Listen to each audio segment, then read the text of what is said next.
조갑제 TV 시청자 여러분 안녕하십니까?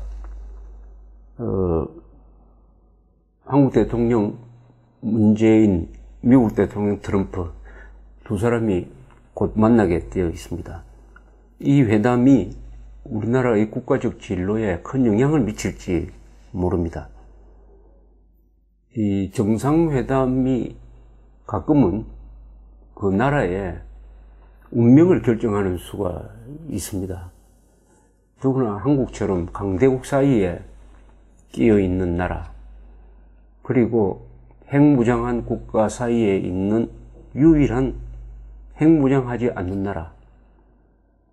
제가 유일한이라고 하면은 일본은 핵무장하지 않았다고 이렇게 할지 모르지만 일본은 결심만 하면은 핵무장을 몇 개월 안에 할 수 있는 모든 기술적 그리고 핵물질까지 다 가지고 있습니다. 그러나 우리는 없습니다. 그러니까 우리는 핵무장한 중국, 북한, 러시아, 미국, 일본 사이에서 국가 생존의 길을 모색해야 되는 그런 나라인 것입니다.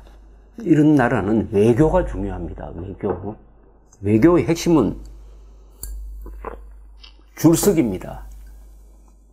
어느 나라와 손을 잡느냐 하는 줄서기입니다. 줄서기. 특히 약한 나라는 어느 강한 나라와 줄을 서느냐. 이게 외교의 핵심입니다. 줄을 잘 쓰면 흥하고 줄을 못 쓰면 망합니다. 지금 남북한 차이는 뭡니까? 줄을 잘 쓴 한국. 가장 과학이 발달하고 가장 민주적이고 가장 너그러운 나라. 미국이죠. 미국 해양 세력국과 같은 줄을 섰다. 북한은 가장 악독한 스탈린, 모택동과 친구가 되어가지고 김일성이가 역사의 쓰레기통으로 이미 들어간 계급투쟁론에 영혼을 판 공산주의자들과 같은 줄에 있었다. 그래서 지금 저 인민들을 그 결과는 뭐냐? 한국의 남자 평균 키는 174cm, 북한은 160cm 밖에 안 된다. 한국의 평균 수명은 세계 오래 살기로 여자의 경우는 세계에서 한 3번째 오래 산다. 북한에 태어나면은 15살 적게 산다. 이런 걸로 나타났습니다. 줄을 잘못 써가지고, 외교를 잘못해가지고. 그런데 요사이 한국에서 보면은 미국 편으로 해양 문화권, 자유세계 편으로 섰던 이 줄을 바꾸자. 줄서기를 바꾸자. 우리는 이제는 중국 편에 줄을 서자 하는 분위기가 형성되고 있습니다. 중국은 북한 편이니까 중국 편에 줄 서자는 말은 북한 편에 줄 서자는 말과 다르지 않습니다. 북한 편에 줄 선 사람을 종북 세력이라고 하는데요. 이제는 한국에서 김정은을 보고 누가 따라가려고 하겠습니까? 그러니까 종북 세력이 이제는 간판을 바꿔달기 시작했습니다. 그런 말을 붙이지는 않았지만 가만보면 친중 세력이에요. 친중 세력에서 한 걸음 더 나아가서 사드 배치도 중국한테 물어봐야 되겠다고 하면은 이건 종중 세력입니다. 중국을 추종하는 세력이죠. 그럼 이건 종중 4대주의입니다. 저 같은 사람은 미국과 친해야 된다는 사람입니다. 친미주의자죠. 친미주의는 아닙니다만은 주의를 저는 싫어합니다만 친미 노선이죠. 친미를 하면 어떻게 됩니까? 독립된 나라를 유지할 수 있습니다. 친미 자주 노선입니다. 한국의 보수 세력은 친미 자주 노선이에요. 왜냐? 미국과 친해지면은 대한민국의 독자성과 대한민국 안전을 유지할 수 있습니다. 그러나 중국을 따라가면은 우리는 조공국가로 돌아갑니다. 그러니까 종중 4대주의냐 친미 자주냐의 대결입니다. 한국의 보수 세력은 친미 자주 세력이고 한국의 좌파 세력, 친북 세력은 종중 4대주의 세력이다. 이렇게 정리하면 대충 맞지 않을까 이렇게 생각됩니다. 이 계급투쟁론에 물든 사람들은 세계를 볼 때는 또 이 제국주의론으로 세계를 봅니다. 계급투쟁론에 물들면은 자기 나라 안에서는 지배계급과 비지배계급, 노동자 농민과 자본가 또는 1대 99 이런 식으로 항상 양극화된 극단적인 이 대결 구도로서 국내 문제를 보는 거 하면은 국제 정세를 관찰할 때도 그 시각의 연장선에서 이 세계를 제국주의론으로 봅니다. 좌파가 보는 제국주의는 미국입니다. 미국. 그래서 주좌파는 그 미국의 식민지인 한국을 해방시켜야 한다. 민족 해방론을 펼칩니다. 참 민족 해방론을 펼치려면 평양에서 해야지. 우리가 지금 한국 사람들이 미국 사람한테 무슨 속박받으면서 살고 있습니까? 그래서 이 제국주의론으로 하면은 반미로 갑니다. 자연스럽게. 반미, 반일로 가게 되어 있습니다. 좌파 세력은 좌파 세력이 집권하면 국내에서 분열이 가속화되고 한일 관계, 한미 관계가 나빠지는 것은 바로 그 계급투쟁론이 갖고 있는 독특한 세계관 때문인 것입니다. 자, 이런 시절에 다른 나라 역사적 사례를 하나 설명드리려고 합니다. 이 정상회담이라는 게 얼마나 중요하고 이 국제 정세를 보는 시각이 얼마나 중요하느냐. 그 이승만 대통령에 대해서 매우 비판적이었던 미국 대사가 한 사람이 있었습니다. 무초 대사입니다. 이분이 초대 한국 대사였습니다. 6.25 전쟁 때 한국에. 그러니까 이 사람은 항상 이승만 대통령을 상대하게 되었는데 이승만 대통령이 미국 사람한테 고분고분하지 않죠. 오히려 미국 사람들을 가르치려고 했죠. 영어는 미국 사람보다 더 잘하는 사람이고 미국 역사에 대해서도 이승만 대통령처럼 잘 아는 미국 사람들이 없을 정도입니다. 그래 미국 사람 이승만 대통령이 자기를 찾아오는 미국인들을 앉혀놓고 미국의 건국 이야기를 하면은 그 듣는 사람들이 혼이 빠진 듯이 재밌게 들었다는 기록이 있습니다. 무초의 기록입니다. 그렇게 싫어했던 또 자주 다투었던 이승만이지만은 무초가 이승만을 평가할 때 이렇게 이야기를 했습니다.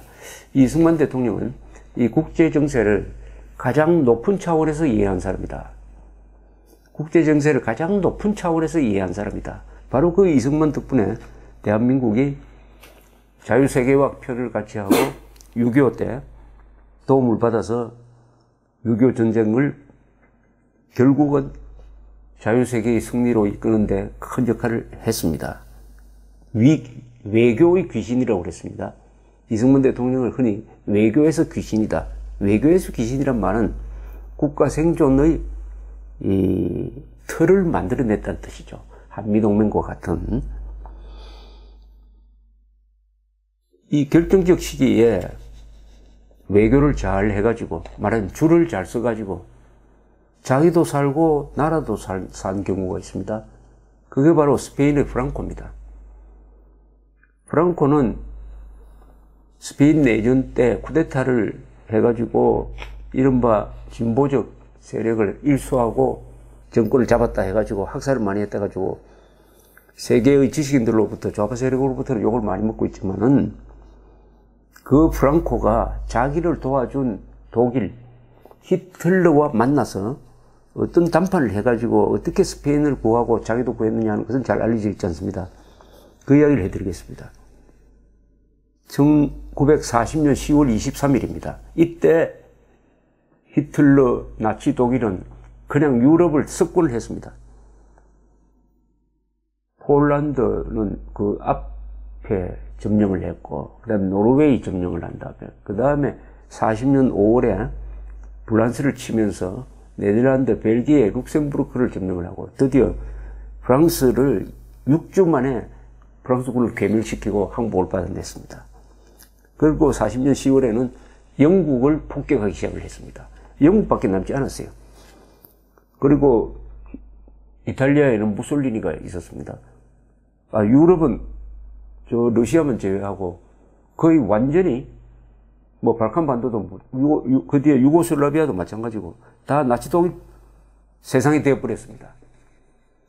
독일 군대를 막을 군대는 지구상에 없다 이런 평이 날 정도였습니다. 히틀러가 그야말로 하늘을 찌를 듯이 기세가 높은 바로 그 시기였어요. 이때 히틀러는 프랑코를 만나러 갑니다. 어디서 만났냐 하면은 스페인과 인접한 프랑스 해안 도시 앙드라는 데서 만나기로 합니다. 그 기차역에서 만나기로 합니다. 기차역으로 나오라고 연락을 했습니다. 프랑코한테. 히틀러는 외무장관 리벤트로프를 데리고 갔습니다. 이 회담이 프랑코는 자신의 운명과 나라의 운명이 이 회담에 걸려 있다는 것을 알았습니다. 그래서 준비를 해갔습니다. 단단히 준비를 해갔습니다. 우선 프랑코는 심리전을 썼어요. 이 앙드역에 일부러 늦게 도착을 했습니다. 약한 입장에 있는 사람이 늦게 도착하면 되겠습니까? 미리 가서 기다려야지. 오히려 히틀러가 역 플랫폼에서 한참 기다리도록 한 다음에 나타났습니다. 일부러 화를 돋군 거예요. 일부러 히틀러를 자극한 겁니다. 자, 이 두 사람이 그 전용 경찰의 살롱카에서 이제 회담을 하게 됐습니다. 이 회담이 시작되자마자 프랑코는 히틀러한테 아주 감사를 표했습니다. 그동안 우리를 스페인 내전 때 우리를 도와줬다. 그러면서 선수를 쳤습니다. 우리는 독일편에 설 각오가 되어 있다. 이렇게 이야기를 하면서 문제는 시기와 조건이다. 이렇게 이야기합니다. 그 다음에 이 프랑코가 히틀러를 화나게 합니다. 또 화나게 해요. 히틀러는 한참 자랑을 합니다. 이제 유럽은 다 우리가 먹었으니까 이제 영국밖에 남지 않았는데 영국은 곧 끝날 것이다. 기다려보라. 이렇게 이야기를 하니까 이때 옆에 프랑코가 히틀러한테 토를 답니다. 뭐라고 이야기했냐. 영국은 절대로 항복하지 않을 것이다. 본토가 점령되면은 카나다로 가서라도 싸울 것이다. 영국을 만만하게 보지 마라. 이렇게 이제 충고하니까 히틀러가 얼마나 화가 났겠습니까? 그러면서 이제 참전 조건을 가지고 회의에 들어갑니다. 프랑코는 독일편에 서서 참전할 각오는 돼 있다. 이렇게 딱 깔아놓고는 그 다음에 참전하기 전에 내전으로 경제가 엉망진창이 됐으니까 이런 물자를 도와달라. 또 이런 무기를 도와달라. 이런 부탁을 합니다. 독일이 부담하기에는 너무나 큰 조건을 내세워 버립니다. 그 다음에 프랑코가 또 무슨 요구를 하냐? 그때는 프랑스가 손들고 독일에 항복한 페탕 원수가 비시 정부를 만들어서 프랑스의 남부를 다스리고 있었습니다. 그때 프랑코는 이런 요구를 합니다. 그때 프랑스가 북아프리카에 알제리라든지 식민지를 가지고 있었습니다. 프랑스의 식민지를, 프랑스가 북아프리카에 갖고 있는 식민지를 우리한테 넘겨주면은 참전하겠다. 이렇게 제의를 합니다. 그러나 독일 입장에서는 북아프리카에 있는 프랑스 식민지를 넘겨주면은 비시 정부의 도움을 받을 수 없으니까, 협력을 받을 수 없으니까 이것은 불가능합니다. 일부러 불가능한, 도저히 히틀러가 받아들일 수 없는 조건을 제시하면서 이게 충족되지 않으면은 우리는 당장 참전할 수가 없습니다라고 이렇게 요리조리 빠지는 것입니다. 그러니까 히틀러가 프랑코가 제의한 요구는 거절하면서 혹시 영국이 가지고 있는 지브랄탈, 지금도 영국이 가지고 있습니다만 지브랄탈 그 지중해로 들어가는 그 입구에 있는 유명한 요새가 있습니다.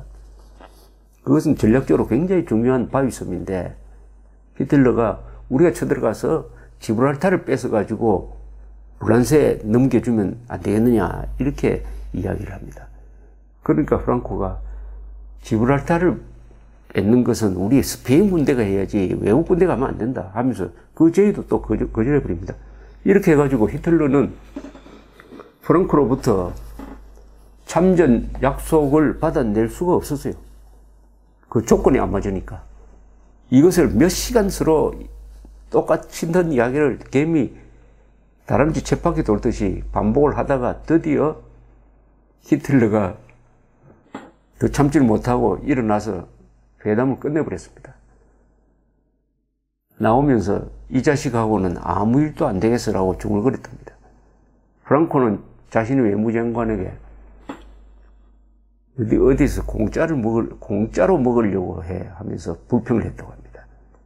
그 며칠 뒤에 히틀러가 이제 무솔리니를 만났는데 이런 농담을 했습니다. 프랑코와 다시 회담을 하라고 하면 차라리 생이빨 서너 개를 뽑는 게 낫겠다. 이렇게 함으로써 스페인은 독일이 가장 잘 나갈 때 그 독일의 유혹을 뿌리치고 독일 편에 서지 않고 2차 세계대전 때 중립을 유지했습니다. 만약 그때 프랑코가 자기를 도와주었던 히틀러 편에 섰다면 어떻게 됐겠느냐? 일단 패전국가가 됐겠죠. 패전국가가 되면 전범 재판에 넘어갔겠죠. 아마 프랑코는 내전으로 사람 죽인 것까지 포함해가지고 히틀러 편을 들었다는 것 때문에 아마 사형됐을 겁니다. 사형. 그런데 히틀러의 강력한 요구를 프랑코가 거절함으로써 프랑코는 중립국가로 남아 있으면서 전쟁이 끝나자 재빠르게 미국 편에 섰습니다. 미국의 스페인 땅을 기지로 제공하기 시작했습니다. 그래서 친미국가로 바꿔탑니다. 그러면서 국내의 경제를 발전시키고 무엇보다도 자기가 죽은 뒤에는 다시 왕정으로 복귀를 해야 된다. 이런 생각을 가지고 지금 스페인 왕인 카를로스라는 사람이 소년일 때 이미 딱 점을 찍어가지고 자기가 직접 데리고 있으면서 후계자로 길렀습니다. 그리고 후계자 임을 이미 69년에 선포를 해왔습니다. 입헌 군주회로 돌아가야 되겠다. 프랑코는 1975년 11월 20일에 죽었는데 이 사람이 후계자를 양성하는 그 코스에서 딱 기다리고 있던 카를로스가 드디어 왕이 됐습니다. 스페인 왕이 됐습니다. 이 카를로스 왕은 굉장히 존경을 받는 왕입니다. 특히 1981년 2월 23일에 민주에 반대하는 군부 쿠데타 시도가 있었을 때 카를로스 왕이 직접 군사령관들을 설득해가지고 이 쿠데타 기도를 실패하도록 만든 그런 일도 있습니다. 이렇게 해가지고 프랑코는 결정적인 회담에서 오로지 국가 이익을 놓고 처절하게 히틀러와 대응함으로써 자기도 살고 국가 이익도 지켜낼 수 있었다. 이런 정상회담이 이런 정상회담이